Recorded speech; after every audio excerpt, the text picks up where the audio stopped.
Can you imagine living in a time where you dealt your own justice? When the gods fought alongside of man to bring that justice? In this video, we will see the justice of the gods fighting alongside the hero of the epic poem, the Odyssey, originally written in Greek by Homer in 750 BC. I am sharing Robert Fitzgerald's translation. This epic poem is said to be one of the first written works to showcase the end of the Bronze Era in all its glory and its gods. The impact that such work offers is a window into the past that shows traces of today's government and religion. We are the collective decisions, and our written history and the art are the remnants that remain as original sources of how we got here, for better or worse. Welcome. I am Daisy, your hostess. If you wish to go ahead onto the reading of Book 22 titled Death in the Great Hall, please visit the description of this video for the jump link. Otherwise, stay here for a little chat as I share with you my findings about laws in the ancient past, which also I have left my research links for your review in the description of this video. Back then, there was no unified code of law that applied to all citizens, and there was no court system to hear cases and enforce the law. Instead, disputes were often settled through negotiation, and punishment for crimes was often left to the discretion of the victim or the victim's family, and often that was at the end of a sword or noose, which the bloodshed in Odysseus' Grand Hall can attest to. But Odysseus had a little helper, the goddess Athena herself.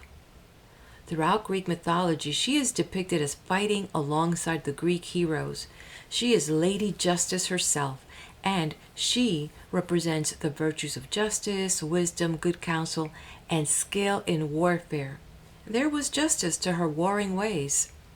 She was associated with birds, especially the owl, and snakes, which I am learning the snake theme permeates throughout human history, whether it be the snake in the Garden of Eden or the snake of medicine as in the caduceus. There is something deeper in the relationship of man and snake, so it seems. Many sources talk about priestesses, even Helen of Troy, knowing a great deal about the science of plants and fluids of the snakes and creating poisons that can then be anointed on arrowheads and used in hunt. But that may be for another video because there is a lot more to that. Now back to Athena. She was also represented as the virgin goddess, hence sometimes you will see the epithet of Pallas in front of her name, and linguistically, Pallas also has a few definitions which would take us in a different tangent. Yet I would feel remiss if I didn't share this observation. I was looking at a picture of the United States State Capitol building, gorgeous building, and it has this magnificent statue atop it, and it is the statue of Libertas. According to the U.S. Capitol Visitor Center, this bronze statue of freedom is facing east over the central entrance, sculpted in Rome by the American artist Thomas Crawford. Now get this, Libertas was the Roman goddess of freedom and liberty, also known as Minerva, the goddess of wisdom, war, art, schools, justice, and commerce. She was the Etruscan counterpart to Greek Athena, and like Athena, Minerva burst from the head of her father, just like Athena did, bursting out of the head of Zeus. The Etruscan were people that inhabited Etruria in ancient Italy. So do you see how things just kind of blend one into the other, and you almost can't say like where's those boundaries, what really had true origin. I find that fascinating, don't you? And more interesting is that in the United States, atop the Capitol is not no religious figure. It is this goddess, Libertas, justice herself, overseeing the nation, overseeing the country. Something to think about. So we're not going to go there. Many say that Western civilization got its foundation of law from the Romans and Greeks, yet I read an article in Frontline Genomic by Professor of Law Robin Bradley Carr entitled Western Legal Prehistory, Reconstructing the Hidden Origins of Western Law and Civilization. And he argues that we should look beyond ancient Rome, Greece, and Israel for the origins of Western legal traditions. Instead, he posits that the roots of Western law go back much further in time and farther east, especially back to around 4500 BC. That's a long time ago. I don't dispute that there are sources that would prove what Professor Carr is positing. I just have not taken the time to dig deeper. Yet I did discover the Code of Ur-Nammu from the period of 2100 to 2050 BCE, and it is said to be the oldest extant law code in the world, meaning still in existence, and it was written by the Sumerian king Ur-Nammu. There was a lot of land acquisition during his reign, and the Sumerian city-states under Ur-Nammu flourished. And in order to maintain that prosperity that he had, he instituted his law code, ensuring everybody understood what was required for them to live in a peaceful way under his reign. He recognized the power of religious beliefs to affect the personal behavior, and so presented his laws as having been received from the gods. Does that sound familiar? Well, I'm not here to shake anyone's beliefs, just sharing some findings and providing you the sources. I mean, I myself cannot argue with cuneiform tablets from 2100 BC. This guy somehow had the psychology to manipulate and made sure that the people in his realm understood that the king was only the administrator, not the author of the code. And when someone broke the law, they were rebelling against divine will. So these codes that are still surviving are only fragments, but are enough to show that the laws covered both civil and criminal matters, and among those criminal provisions, they specified which one were of the capital offenses, and they wrote down murder, robbery, and deflowering another man's virgin wife, and adultery when committed by a woman. And then for the other misdemeanors, the penalty was a fine in silver. The code appears in columns on a clay tablet in cuneiform script. And there's a prologue that details how the moon god Nana selected Ur-Nammu as king of Ur and helped him defeat the city of Larsa and provided him with those laws under which all subjects were considered equal regardless of social status. Unfortunately, after his death, it seemed things were not as enforced. Yet, these codes served as a model for the code of Hammurabi, which is the next code that we see that's used in creating some type of order that was documented. And you can look this up, which was a set of 282 laws inscribed in stone by the Babylonian king Hammurabi, and he was around 1795 to 750 BC, and then ruled ancient Mesopotamia.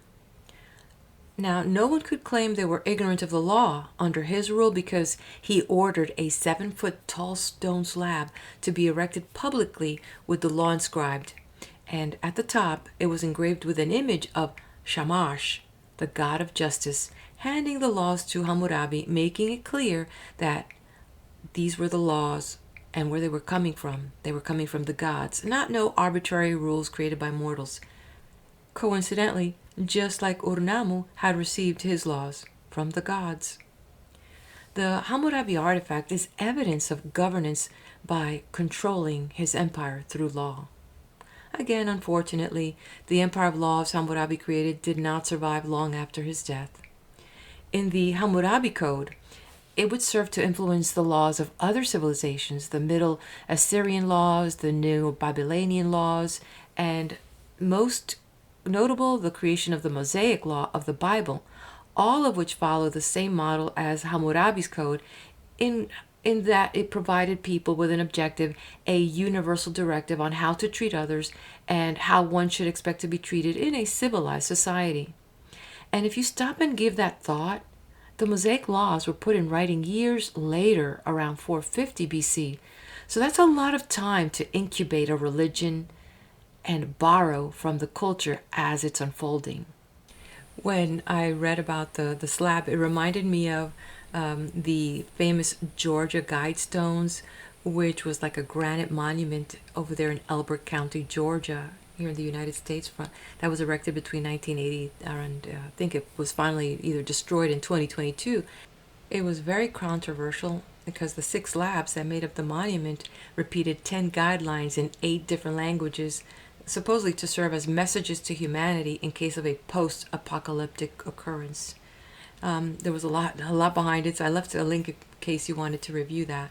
But now, let's go and see, because I'm not sure if this is the case for our hero. I think he was rendering the apocalypse. He had direct intervention in dealing with justice. He didn't have to wonder if the gods were handing him some slab with some engraving in it. No.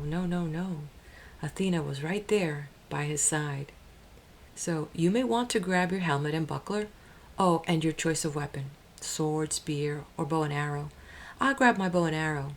Hurry, I hear Odysseus calling us. Book 22. Death in the Great Hall. Now shrugging off his rags, the wiliest fighter of the islands leapt and stood on the broad door-sill, his own bow in his hand. He poured out at his feet a rain of arrows from the quiver and spoke to the crowd. So much for that. Your clean-cut game is over. Now watch me hit a target that no man has hit before. If I can make this shot, help me, Apollo. He drew to his fist the cruel head of an arrow for Antinous, just as the young man leaned to lift his beautiful drinking cup, embossed, two-handled, golden. The cup was in his fingers. The wine was even at his lips. And did he dream of death? How could he? In that revelry amid his throng of friends, who would imagine a single foe? Though a strong foe indeed, could dare to bring death's pain on him and darkness on his eyes? Odysseus' arrow hit him under the chin and punched up to the feathers through his throat.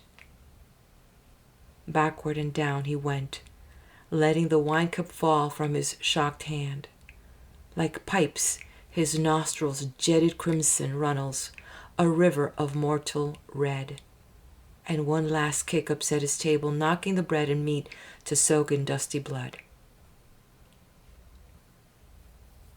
Now as they craned to see their champion where he lay, the suitors jostled in uproar down the hall, everyone on his feet. Wildly they turned and scanned the walls and the long room for arms, but not a shield. Not a good ashen spear was there for a man to take and throw. All they could do was yell in outrage at Odysseus. Foul to shoot at a man. That was your last shot. Your own throat will be slit for this. Our finest lad is down. You killed the best on Ithaca. Buzzards will tear your eyes out. For they imagined, as they wished, that it was a wild shot, an unintended killing. Fools, not to comprehend they were already in the grip of death. But glaring under his brows, Odysseus answered, You yellow dogs, you thought I'd never make it home from the land of Troy. You took my house to plunder, twisted my maids to serve your beds. You dared bid for my wife while I was still alive. Contempt was all you had for the gods who rule wide heaven. Contempt for what men say of you hereafter. Your last hour has come. You die in blood. As they all took this in, sickly green fear pulled at their entrails, and their eyes flickered, looking for some hatch or hideway from death. Eurymachus alone could speak. He said, If you are Odysseus of Ithaca, come back. All that you say these men have done is true. Rash actions, many here, more in the countryside. But here he lies, the man who caused them all. Antinous was the ringleader. He whipped us on to do these things. He cared less for a marriage than for the power Cronion has denied him as king of Ithaca. for that he tried to trap your son and would have killed him. He is dead now and has his portion. Spare your own people. As for ourselves, we'll make restitution of wine and meat consumed, and add each one a tithe of 20 oxen with gifts of bronze and gold to warm your heart. Meanwhile, we cannot blame you for your anger." Odysseus glowered under his black brows and said, "Not for the whole treasure of your fathers, all you enjoy, lands, flocks, or any gold put up by others, would I hold my hand. There will be killing till the score is paid. You force yourself upon this house, fight your way out, or run for it if you think you'll escape death. I doubt will men of you skins by." They felt their knees fail, and their hearts, but heard Eurymachus for the last time rallying them. "Friends," he said, "the man is implacable. Now that he's got his hands on bow and quiver, he'll shoot from the big door stone here until he kills us to the last man. Fight, I say. Let's remember the joy of it. Swords out! Hold up your tables to deflect his arrows. After me, everyone. Rush him where he stands. If we can budge him from the door, if we can pass into the town, we'll call out men to chase him. This fellow with his bow will shoot no more." He drew his own sword as he spoke, a broadsword of fine bronze, honed like a razor on either edge. Then, crying hoarse and loud, he hurled himself at Odysseus. But the kingly man let fly an arrow at that instant, and the quivering feather but sprang to the nipple of his breast as the barb stuck in his liver. The bright broadsword clanged down. He lurched and fell aside, pitching across his table. His cup, his bread and meat were spilt and scattered far and wide, and his head slammed on the ground. Revulsion, anguish in his heart, with both feet kicking out, he downed his chair, while the shrouding wave of mist closed on his eyes. Amphinomus now came running at Odysseus, broadsword naked in his hand. He thought to make the great soldier give way at the door, but with a spear throw from behind, Telemachus hit him between the shoulders, and the lance head drove clear through his chest. He left his feet and fell forward, thudding, forehead against the ground. Telemachus swerved around him, leaving the long, dark spear planted in Amphinomus. If he paused to yank it out, someone might jump him from behind, or cut him down with a sword at the moment he bent over. So he ran from the tables to his father's side and halted, panting, saying, "Father, let me bring you a shield and spear, a pair of spears, a helmet. I can arm on the run myself. I'll give outfits to Amaios and this cowherd. Better to have equipment." Said Odysseus, "Run then, while I hold them off with arrows as long as the arrows last. When all are gone, if I'm alone, they can dislodge me." Quick, upon his father's word, Telemachus ran to the room where spears and armor lay. He caught up 4 light shields, 4 pairs of spears, 4 helms of war high-plumed with flowing manes, and ran back, loaded down, to his father's side. He was the first to pull a helmet on and slide his bare arm in a buckler strap. The servant armed themselves, and all 3 took their stand beside the master of battle. While he had arrows, he aimed and shot, and every shot brought down one of his huddling enemies. But when all barbs had flown from the bowman's fist, he leaned his bow in the bright entryway beside the door, and armed, a 4-ply shield hard on his shoulder, and a crested helm, horse-tailed, nodding stormy upon his head, then took his tough and bronze-shod spears. The suitors, who held their feet, no longer under bowshot, could see a window high in a recess of the wall, a vent, lighting the passage to the storeroom. This passage had one entry, with a door at the edge of the great hall's threshold, just outside.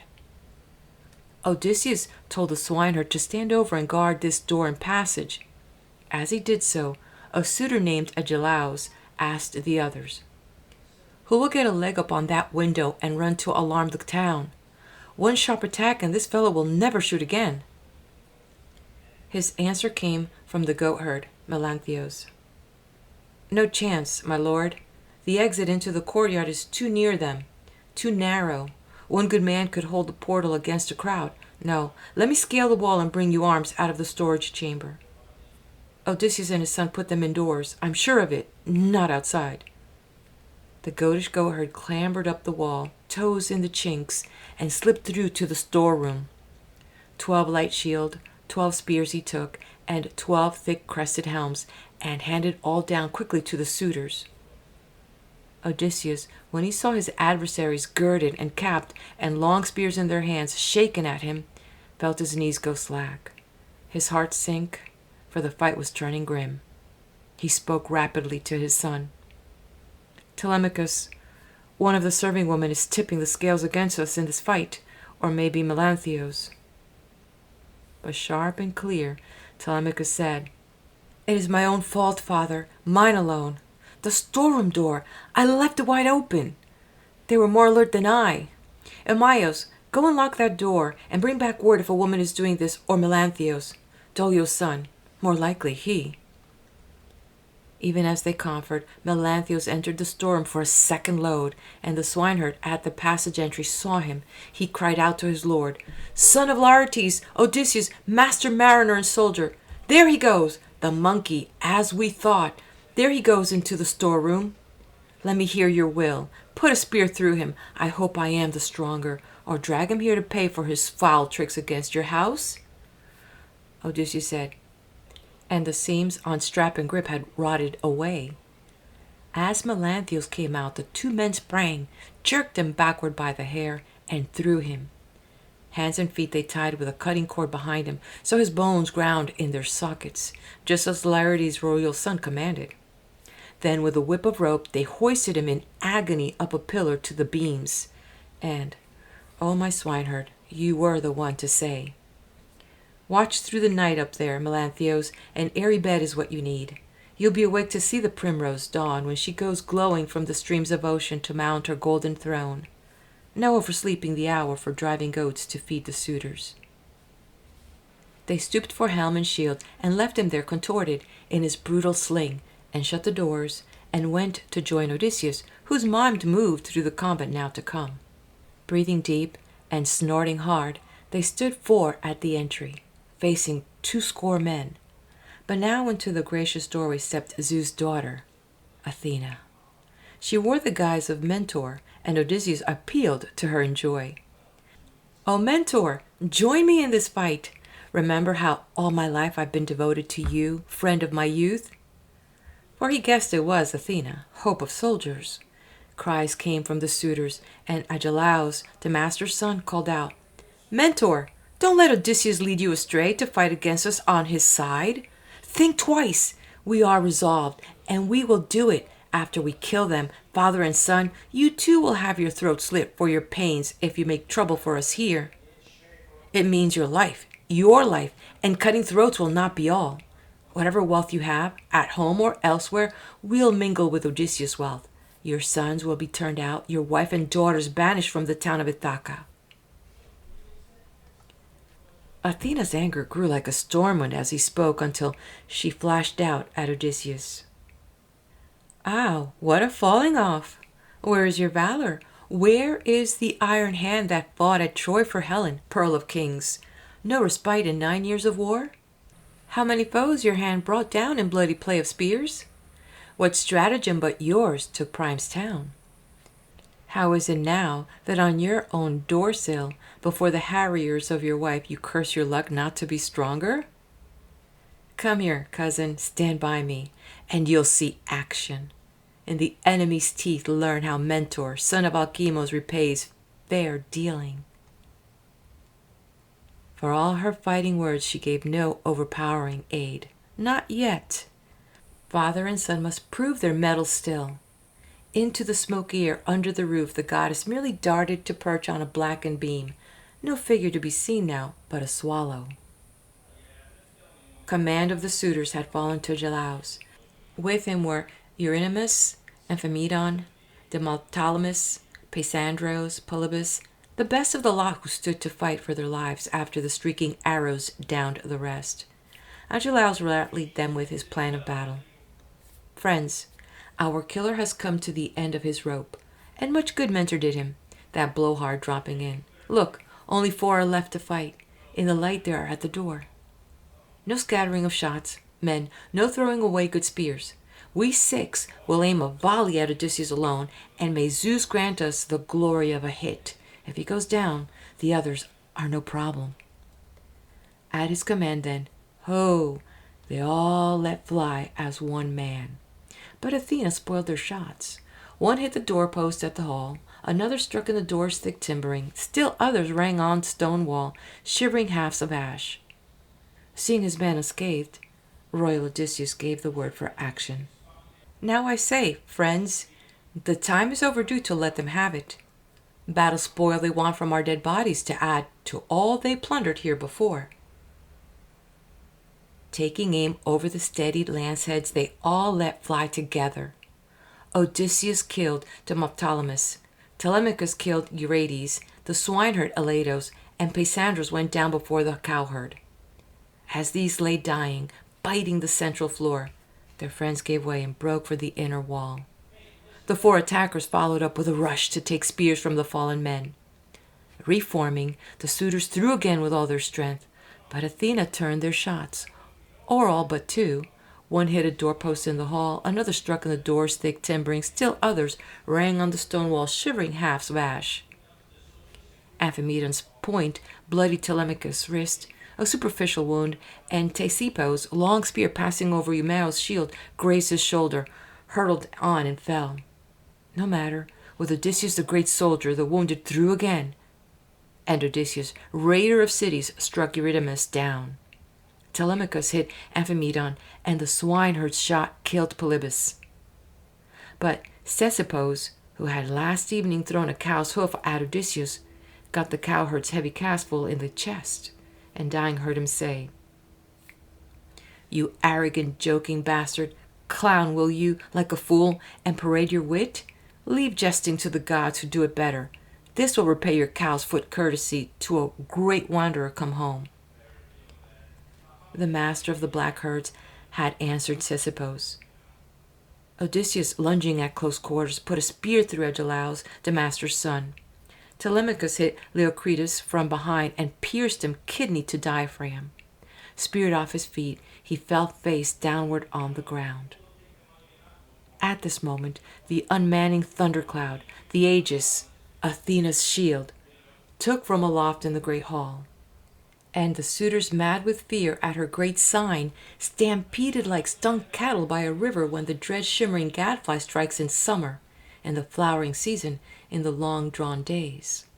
After them the attackers wheeled, as terrible as falcons from eyries in the mountains, veering over and diving down with talons wide unsheathed on flight of birds, who cower down the sky in shoots and burst along the valley. But the pouncing falcon gripped their prey, no frantic wing avails, and farmers love to watch those beaked hunters. For these now fell upon the suitors in that hall, turning to strike and strike again, while torn men moaned at death, and blood ran smoking over the whole floor. Now there was one who turned and threw himself at Odysseus' knees, Leodes, begging for his life. "Mercy, mercy on us, suppliant Odysseus. Never by word or act of mine, I swear, was any woman troubled here. I told the rest to put an end to it. They would not listen, would not keep their hands from brutishness, and now they are all dying like dogs for it. I had no part in what they did. My part was visionary, reading the smoke of sacrifice. Scruples go unrewarded if I die." The shrewd fighter frowned over him and said, "You were diviner to this crowd? How often you must have prayed my sweet day of return would never come, or not for years, and prayed to have my dear wife, and beget children on her. No plea like yours could save you from this hard bed of death. Death it shall be." He picked up Agelaus' broadsword from where it lay, flung by the slain man, and gave Leodes' neck a lopping blow, so that his head went down to mouth in dust. One more who had avoided fierce death was the son of Terpis, Phemios, the minstrel, singer by compulsion to the suitors. He stood now with his harp, holy and clear, in the wall's recess under the window, wondering if he should flee that way to the courtyard altar, sanctuary of Zeus, the enclosure god. Thigh bones in hundreds had been offered there by Laertes and Odysseus. No, he thought, the more direct way would be best to go humbly to his lord. But first, to save his murmuring instrument, he laid it down carefully between the wine bowl and a chair. Then he betook himself to Lord Odysseus, clung hard to his knees, and said, "Mercy, mercy on a suppliant, Odysseus. My gift is song for men and for the gods undying. My death will be remorse for you hereafter. No one taught me. Deep in my mind a god shaped all the various ways of life in song, and I am fit to make verse in your company as in the gods. Put aside lust for blood. Your own dear son Telemachus can tell you, never by my own will or for love did I feast here or sing amid the suitors. They were too strong, too many. They compelled me." Telemachus, in the elation of battle, heard him. He at once called to his father, "Wait, that one is innocent. Don't hurt him. And we should let our herald live, Medon. He cared for me from boyhood. Where is he? Has he been killed already by Philoetius or by the swineherd? Else he got an arrow in this first gale of bowshots down the room." Now this came to the ears of prudent Medon under the chair where he had gone to earth, pulling a new flayed bull's hide over him. Quiet he lay, blinding death passed by. Now, leaving out from under, he scrambled for Telemachus' knees and said, "Here I am, dear prince, but rest your spear. Tell your great father not to see in me a suitor for the sword's edge, one of those who laughed at you and ruined his property." The lord of all the tricks of war surveyed this fugitive and smiled. He said, "Courage, my son has dug you out and saved you. Take it to heart and pass the word along. Fair dealing brings more profit in the end. Now leave this room. Go and sit down outdoors where there's no carnage, in the court, you and the poet with his many voices, while I attend to certain chores inside." At this the two men stirred and picked their way to the door and out, and sat down at the altar, looking around with wincing eyes as though the sword's edge hovered still. And Odysseus looked around him, narrow-eyed, for any others who had lain hidden while death's black fury passed. In blood and dust he saw that crowd all fallen, many and many slain. Think of a catch that fishermen haul into a half-moon bay in a fine mesh net from the white caps of the sea. How all are poured out on the sand, in throes for the salt sea, twitching their cold lives away in Helios' fiery air. So lay the suitors heaped on one another. Odysseus at length said to his son, "Go tell old nurse I'll have a word with her. What's to be done now weighs on my mind." Telemachus knocked at the woman's door and called, "Euryclea, come out here. Move, old woman. You kept your eye on all our servant girls. Jump, my father is here and wants to see you." His call brought no reply. Only the doors were opened, and she came. Telemachus led her forward. In the shadowy hall full of dead men she found his father, spattered and caked with blood like a mountain lion when he has gorged upon an ox, his kill, with hot blood glistening over his whole chest, smeared on his jaws, baleful and terrifying. Even so encrimsoned was Odysseus up to his thighs and armpits. As she gazed from all the corpses to the bloody man, she raised her head to cry over his triumph, but felt his grip upon her, checking her. Said the great soldier then, "Rejoice inwardly, no crowing aloud, old woman.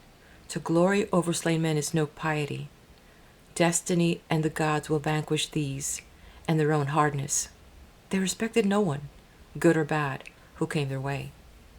For this and folly a bad end befell them.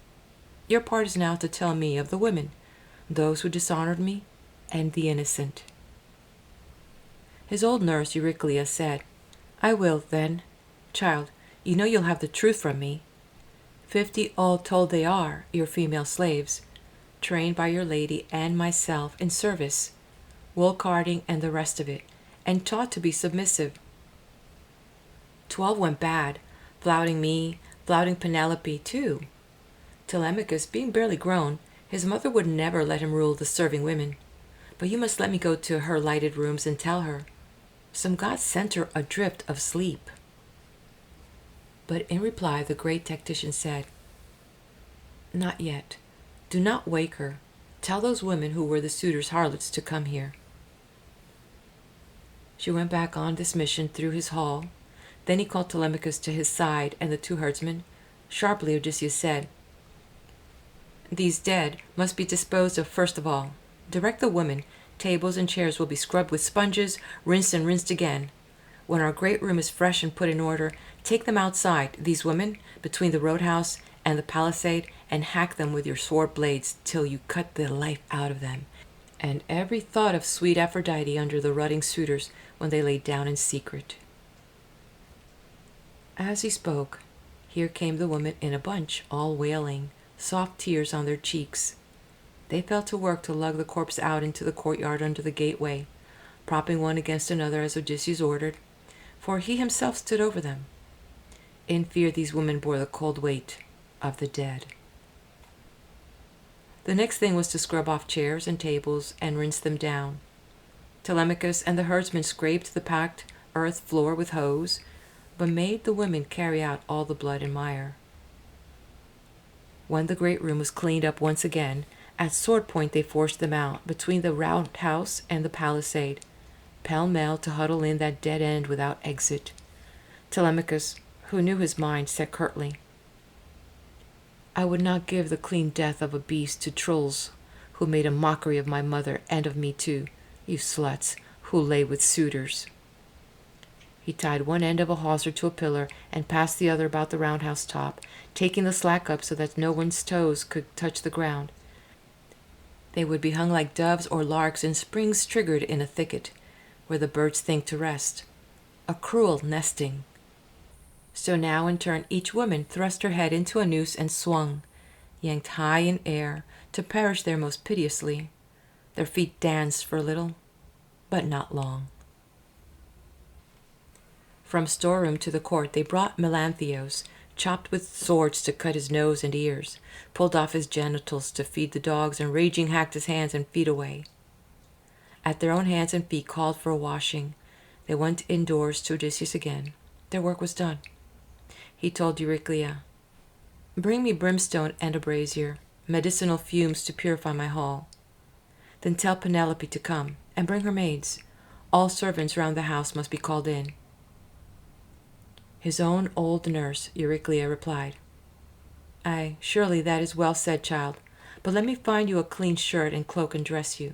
You must not wrap your shoulders' breadth again in rags in your own hall. That would be shameful. Odysseus answered, Let me have the fire. The first thing is to purify this place. With no more chat, Euryclea obeyed and fetched out fire and brimstone. Cleansing fumes he sent through court and hall and storage chamber. Then the old woman hurried off again to the women's quarters to announce her news, and all the servants came now, bearing torches in twilight, crowding to embrace Odysseus, taking his hands to kiss his head and shoulders, while he stood there, nodding to everyone, and overcome by longing and by tears. End of Book 22.